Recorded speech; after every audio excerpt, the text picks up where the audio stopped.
find my space again. And Alison works with teachers at Crawford, ANZOB, and a range of international Crawford partners. She's previously worked with the National Centre of Development Studies and was the convener of the Columbia University Teachers College Masters of Teaching in Tokyo. We also have Siobhan McDonnell, who will talk about a virtual online disaster game that she's built together with colleagues for use in teaching and education. Siobhan's a lawyer and anthropologist with over 25 years of experience working with Indigenous peoples in Australia and Oceania on land rights, gender, and climate change issues. Since 2019, she's been a negotiator on climate change for various Pacific governments and has previously written constitutional and major land reforms to deliver better customary land rights for the Vanuatu government. And third, we have Kylie Schuster, who will talk about her approach to scaffolding independent student research through Unessays. Kylie is an economic anthropologist in the School of Archaeology and Anthropology at CAS. Her record research on climate finance in Latin America includes a forthcoming graphic ethnography titled Forecasts, a story of weather and finance at the edge of disaster in June with University of Toronto Press. So the structure of the session is that each speaker will talk for about 10 minutes or so. And then we'll just open the floor to have questions and a discussion from people in the room and people online as well. Before we start, just a couple of housekeeping items. So we'll be recording the presentations, but we'll turn off the recording for the discussions afterwards. And the other thing, just for Zoom participants, to keep yourselves on mute during the presentations would be great. And you can put questions in the chat and we'll gather them up for the question and answer session. So Alison, you're going to come up and start us off. First of all, thank you so much to Reid for the invite. It's really lovely to be sharing a panel with two such amazing educators. I feel a bit sort of anxious being here with you two, but I'm also super looking forward to seeing more detail about those amazing both amazing programs. And with Reid, who've always been an incredibly involved group in innovative teaching approaches. I think of this as a time of, I have to say, it's great to be talking about innovative approaches, interesting approaches at a time of what I call the time of grief and growth in teaching, I think, in the last few years. We've had a lot of grief at letting go of ways that we taught traditionally, ways that we thought worked really well and did work really well and that we were comfortable with, and being in a room all the time with, everybody in 3 dimensions, we've had to grieve a lot. And I think it's important to acknowledge that there's been a lot of hard adjustment. But it's also been a time of great growth, because what the teaching community has brought to those challenges has been extraordinary. And the suite now that we draw on is much larger. And there's been an incredible growth of community sharing in that as well. Coming off a very strong base ahead of that time, but it's really all been cast into pretty high definition. I think too that it's one reason why things like, so I'm going to only say the ChatGPT word once, it's in this very early part, which is why things like the explosion of ChatGPT hit us with a fresh wave of grief, right? Oh, for goodness sake, just when we were getting that, so now ChatGPT, and what's that going to do to assessment? And do we have to give up thinking about learning and be absolutely 100% focused on integrity and those concerns? It's the same grief we had with contract cheating and,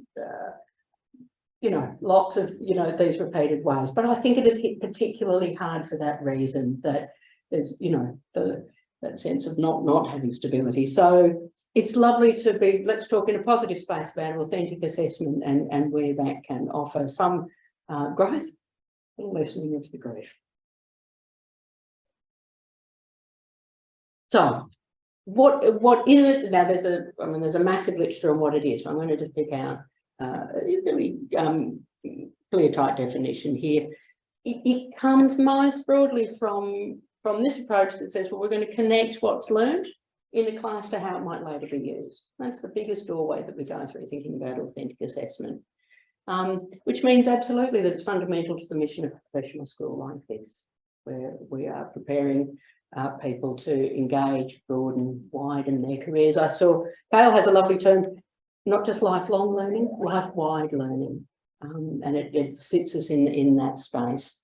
Because it goes well beyond the preparation for specific roles and tasks in the world of work. I think it's really, as we're going to talk about it, I think it's sometimes it is very much around, well, it's authentic assessment. People are going to practice the things for the workplace, and then they're going to go out and do it. But we are not only economic animals, and as people leave this school, they're going into a much broader thing than being into specific roles.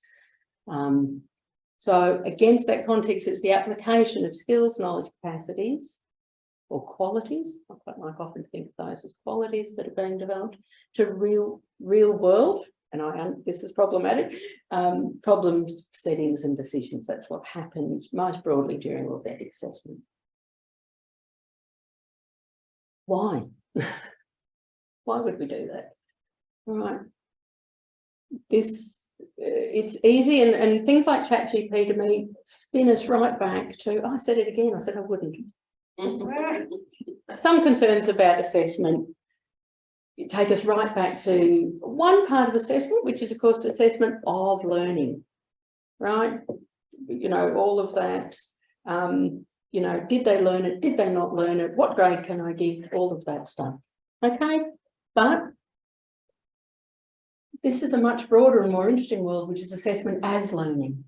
All right, and that's exactly what we're going to see. I'm sure we're going to see in these two, assessment as learning. Assessment, I used to say that drives learning, and I don't like that notion of a driver. Assessment that leads learning, all right, that makes space for learning. Part of that is absolutely instrumental, right? There's a grade on it. We know people tend to wake up and go, oh, right, I better really pay attention. But this is well beyond that. This is into where the activity that's going on is creating such a space and energy for learning that it's transformational, right? A big part of the work of higher education, or as it's operating here, is a capacity for informed judgment, all right? Developing the capacity for informed judgment. And many assessment tasks cannot take us that far, but authentic assessment can. I think those two typos. It grows student voice and agency. Right.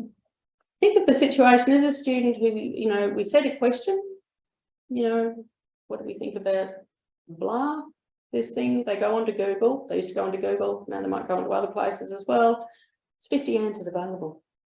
That's not just an academic integrity issue. That's a voice and agency issue. That says, what on earth could I say that would add to that? Where is my place in this? How am I going to grow a voice, an authorial voice, or a voice as an actor in that space when every answer is there? So it's incumbent on assessment design to make space for something else to happen. And the research absolutely shows, and I will distribute a reference list to anybody who wants one, much higher levels of student engagement with assessment and learning in where authentic assessment most broadly described is used. Okay, what are the principles? They can be, so I'm going to give us the 8, there are 8 features of authentic assessment, and I just want to use that as our frame. If anybody's interested, I've also just unearthed this rather nice little, you know, if you're designing one, here's your checklist thing, just right down in the micro detail, but it all conforms to these principles, which sit around realism, cognitive challenge, and evaluative judgment. Principles can be captured there, and I'm drawing here very strongly on a lot of the original recent work on authentic assessment is the Ashford, Rowe, Harrington and Brown framework, and there's and then followed on from Villar-Roel. What a fantastic name. Oh, look, that's terrible. I gave it 3 hours. It's actually only 2. I'm sorry, there were so many consonants in that name. And my rapid typing. So, what's the realism part of authentic assessment? It uses a real context or a situation or a problem. All right. And of course, this is based on the slightly troubling, you know, suggestion that this is not real. Something out there is the real world. But broadly speaking, when we say authentic assessment sits like that. A fundamental feature, it should culminate with a performance or a product. Right. What's the distinctions being drawn there? It doesn't culminate with a test or an exam or a quiz.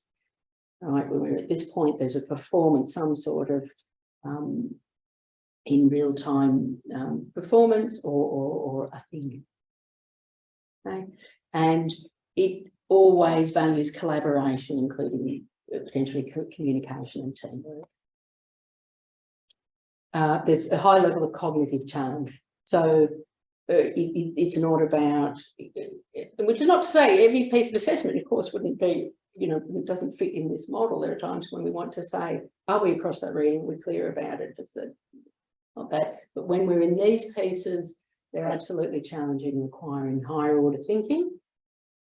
Higher order as in Bloom's taxonomy, analysis, synthesis, evaluation, those types of things should absolutely be focused around transfer of learning skills, knowledge that have been acquired in the education. We're on the application side. And right, and really fundamental part of building an authentic assessment is the inclusion of evaluative judgment. Right. What is that? Reflection and metacognition as a key part of the assessment. Active reflection by the students on the learning, on the task, the achievement of the task, all of those types of things. That means also formative feedback and discussion are designed in. Okay, it's not a big bang, do a thing, you'll get a grade, thanks for playing. All right, and not suggesting that's you know, there are times when that goes on, but in this case, feedback along the journey. Criteria are always available ahead of the work, right? And very, very often the development of criteria, you know, how do you think is the best way to know that you are, that you have done this? So co-build criteria can be a part of it, right? I'm going to get off the screen so we can get into two fabulous examples. I just wanted to close. I've got, so I'm happy to share the slide deck, which will include some lists of types of examples. Perils, of course, there are perils. We're not going to perils today. We're on pleasure, not peril, right?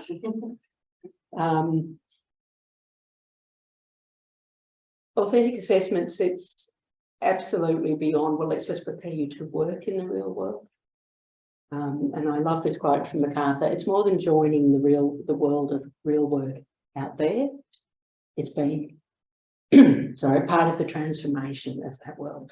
It is a level of social engagement and development of person and agency that is much more about making a difference as students transit out of assessment and education, or in and out of it.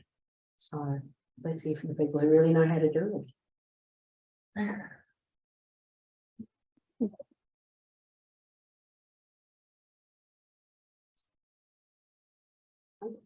think I need the mic. Okay. Thank you. I could just stand real close to you. Thank you very much for that fabulous introduction. Now,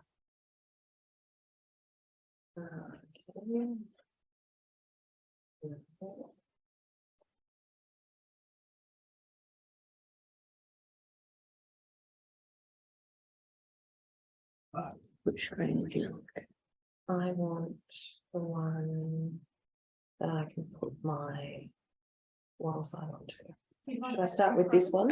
Just open up a let's open up just click on Chrome first. Yeah. Yeah.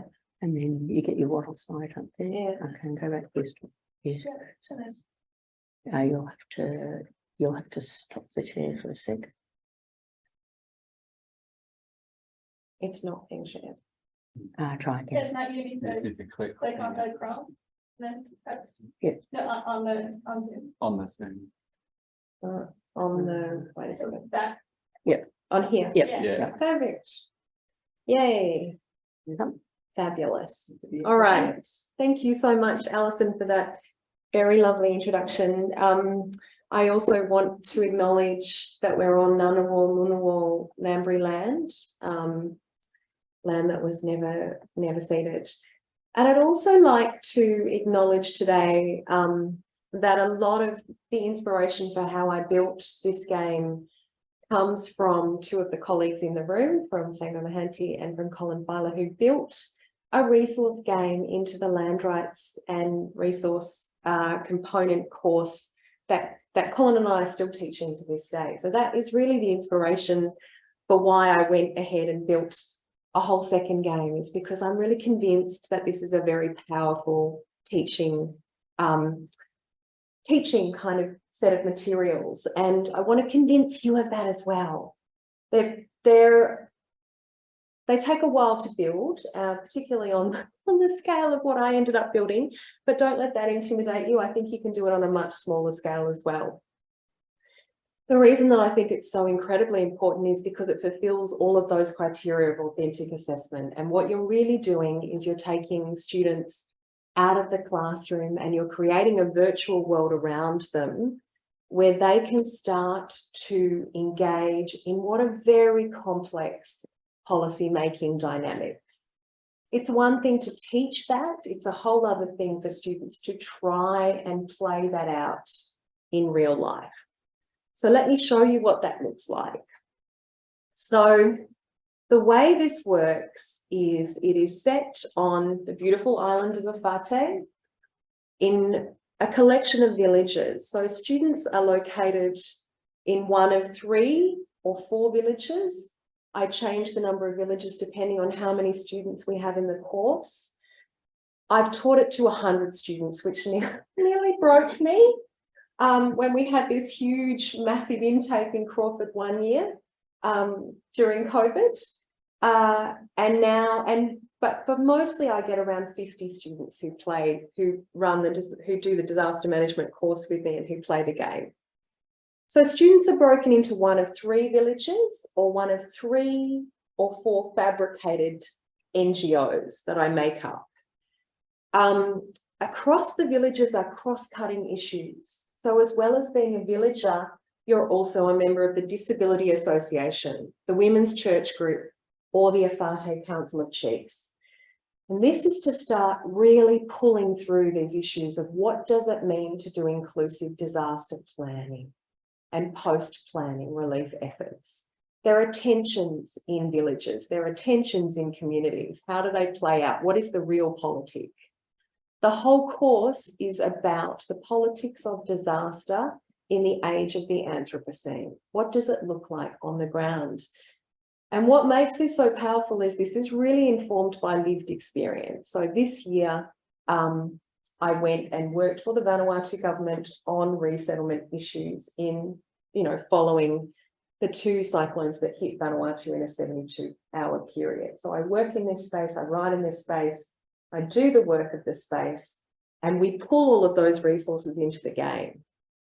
So students are structured across these villages, they're in one of the INGOs, they get a folder of information to begin the game, which includes a role description, some other materials, and then a set of public information. And the game runs out over this period of time. It's a real-time disaster scenario. So the disaster hits, and I'm going to show you what that looks like, because part of what's so beautiful about the game is that there are a whole range of real-life people in Vanuatu who support student learning by appearing in the game. So the game begins like this.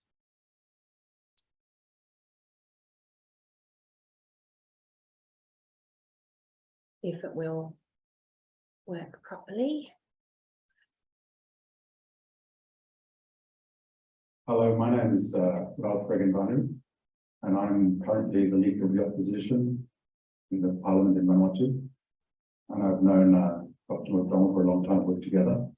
And so I'm happy to today pretend to be the Prime Minister of Vanuatu and made this statement after Cyclone Anu has hit in the last 2 hours. I come to you from Port Vila to issue a brief statement. Last night at approximately 5 p.m, Vanuatu was hit by a Category 5 cyclone termed Cyclone Anu. The cyclone has caused widespread damages in Ilara and Epate, which hosts our capital city, Port Vila. Early reports suggest that this cyclone is one of the most destructive in Vanuatu's recent history, and that the impacts will likely be similar to that of Cyclone Pam in 2015. Epate Island sustained winds of more than 250 kilometers an hour. Today, I can inform you that we have received reports that roads, hospitals, schools, and churches have suffered significant damage. While the government and development partners have worked overnight to restore power and telecommunications infrastructure in Port Vila, the rest of Epate Island is still without power and telecommunications. Many of the bridges outside Port Vila have collapsed, and there is vegetation and other debris blocking the main Epate road access, which goes around the island. At present, there is no road access out of Port Vila, so we don't really know what's happening outside of Port Vila. In terms of the immediate Port Vila area, I understand that there is widespread flooding around the White Sands village, and this raises concerns about dengue and malaria. While we have not had time to complete any surveys, there are reports of widespread household and infrastructure damage. Significant populations have been displaced from destroyed households. Early reports also suggest that there have been severe loss of existing crops, broad crops and seeds across Vanuatu, and widespread death of livestock. In Vanuatu, we are a resilient people. We have our own knowledge systems, kinship and family networks, access to customary land. All of these factors will help to sustain us during these challenging times. But we also need the assistance of the international community. As the Prime Minister of Vanuatu, I urge all of our development partners to lend a helping hand to ensure that we recover from this, the latest in a series of disasters that our nation has faced. I call on those countries who describe Vanuatu as family to act as family and lend a helping hand. Thank you. So this is how the game begins. And this kind of dynamic of really pulling through this, like the real life network that I have, continues throughout the game. So students in the game have access to real life experts. So they meet, for example, the head of the food security cluster in real time in the game. It just happens to be a very good friend of mine. They meet the former head of the gender cluster in real time in the game while they're thinking through the dynamics of this space. And there is this incredible dynamic space that occurs.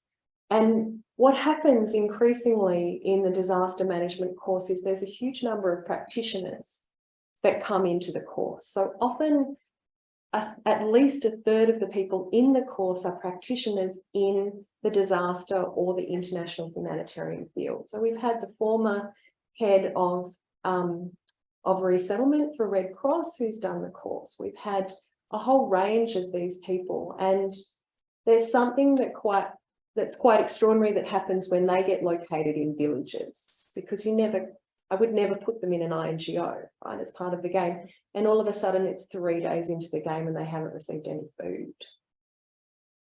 And there's this incredible kind of dynamism around the play of that, even in a virtual space, even in a space that exists on and off Teams and in and out of the confines of this kind of virtual reality. The complexity of thinking through the politics of disaster, the complexity of thinking through tensions between villages, the dynamics internal to villages, the fact that state structures often don't work, that they don't deliver.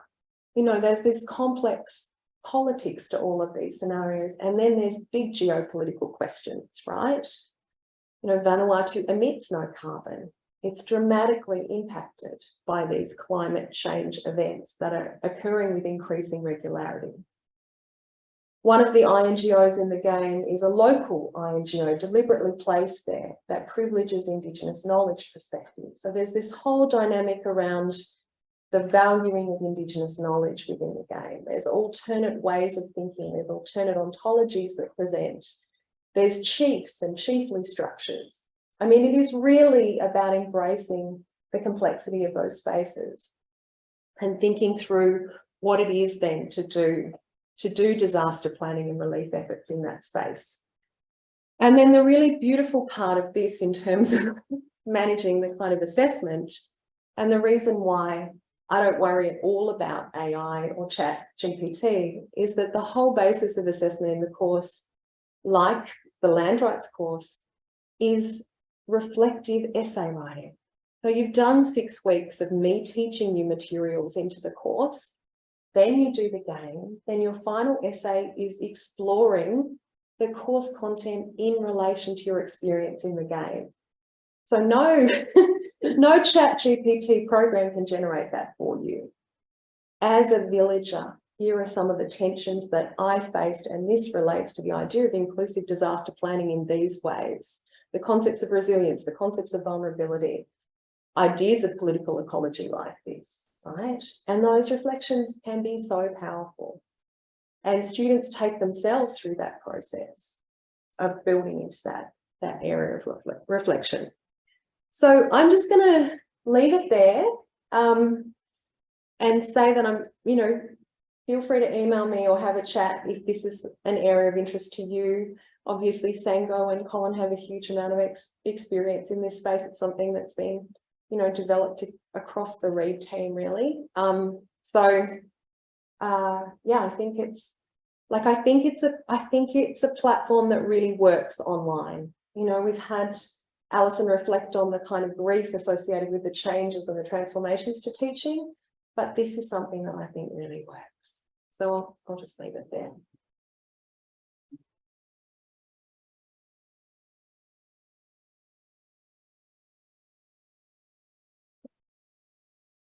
Thanks, Siobhan. And I feel like our 2 presentations are very in sync, since the structure of the assessment that I'll be talking about draws on many of the same principles. In fact, because Siobhan and I have been working together, thinking about pedagogy for some time now. What am I going to do? I'm going to see if I can make this. No, really doesn't want to do the full. Oh, no, it did. Hey. Oh, fix that. It knows that it's, on a short leash. It's the last one. We're pretty cross with it, so it's going to behave, I can tell. Right. So I'm Caroline Schuster, go by Carly. I'm an interloper over here from Cass in the School of Archaeology and Anthropology. But we do lots of collaborative work with RE&D, and very happy to be here. I'll be talking about Unessays today based on an assessment that I developed for a course that I teach that sits across anthropology and gender studies, gender in cross-cultural perspective. Usually gets about 80 undergraduate students and a handful of master's students. And the thing I should say about the course is that students experience it as very high stakes because a not insignificant portion of the students are there because they're struggling with their gender and sexuality. And that takes a lot of pastoral care in the course and an assessment regime that really can, they're applying this already, right? It's something that's really sort of personal for most of the students. So the assessments really should reflect that. And one of my inspirations for building the Unessay project for them was to give them the capacity to do that. And then kind of only later realized that it also is kind of excellent in terms of authentic assessment. So Unessays, what are they? So if you ask ChatGPT what an unessay is, it doesn't know, which is great. So as of September 2021, the term unessay is not widely recognized or used in the context of university teaching and learning, but it makes some inferences about kind of what unessays are, which, in this case is not actually hallucinating. It's not far off the mark. But, from the very get-go, we can sort of see how kind of unhelpful some of the new AI tools are kind of in this space. So what are unessays? From the guidelines that I give to students, it is exactly what it sounds like. Anything but an essay, but also can include an essay. An individually designed student-centered project that fosters the characteristics of high-level learning. An essay is an assignment that gives students freedom to decide what elements of the course material, theory, ethnography, methodology that they want to focus on, and the specific ways they want to accomplish those goals. For example, students can write a poem, draw a comic, produce a podcast, design a board game, create a web page, or anything else that engages in a, and this is important, rigorous and principled way, some aspect of the course. Any sort of submission can work, so long as the message is communicated effectively and is in line with the content and ideas presented in the course. And this is a summative assessment that builds on a formative project that I'll talk about in the next slide. And I should also note that students have a number of group projects that precede this, and many of them decide to do their NSA projects as a collaborative and group-based kind of initiative. And they submit certain kind of pieces of it kind of individually, but the overall project, whether it's the kind of web page or documentary video or whatever it is that they're working on, it's fine for that to be a collaborative kind of process. So given that this is extremely unstructured, how do you sort of get students on board with this assessment? Most of the anxiety around it is about how unstructured it is and the kind of inevitable week 7 freak out that, but what are we meant to do? You know, the chorus starts kind of escalating. So the kind of real task of this isn't to kind of set them free to do whatever they want, but rather to put in place a structure where they feel really empowered, that they know every step of the way, kind of what that they're supported and that they are capable of kind of doing this quite ambitious project. So this is, as you might expect, skills-based learning. And many of the sort of voices pushing back against this worry that we're losing writing and analytical skills when we kind of go towards, you know, well, is a BuzzFeed quiz really university learning? And the sort of way that I address that is to sort of flip it around and do it back to front. So most of the kind of intensive writing and analytical kind of work happens up front so that they're perfectly positioned to then be able to execute the project kind of later on. So, oh no, that went all wonkus when I kind of exported it, sorry. So the idea here is to scaffold the process through an intensive proposal writing stage, where, and for those of you who've gone through the ARC ringer, you'll recognize kind of many of the same principles here. They have a 200-word project description that summarizes the main aims of the project, up to 3 objectives that can be kind of empirical. So I want to describe, I want to document, etc. Analytical, I want to evaluate, critique, rethink. Or creative, I want to produce, make, assemble, chart, map, draw, compile, etc. And as I note in the proposal, an excellent project will operate a combination of these aims. Just like with the ARC, you need to sort of combine and be creative in how you're pitching the project. This is followed by an extensive theoretical background section that specifically kind of makes a case for which theoretical kind of paradigms, conversations, kind of bodies of scholarship, main keywords, ideas are going to support the final project, and a case for kind of how you're actually going to do that. So you might be challenging some of these theoretical paradigms or putting 2 in conversation that kind of normally don't sit together, or kind of update and reevaluate kind of a classic approach to gender and sexuality. So it's not just a regurgitating your sort of understanding the key theories in gender and sexuality. A successful proposal will, of course, kind of make a case for the specificity of applying these theories in practice. A 200-word methodology that shows that you know how to do the workflow. For group-based projects, this is really important because each member of the team will have a different methodology in a section, identifying what their contribution is to the project. And often they can team up and bring sort of skills together in really innovative ways. So one has like tons of experience doing documentary film. Somebody else is like really keen on the background research part. Somebody else is doing the kind of interviews in practice. So they can kind of team up and really bring their skills together.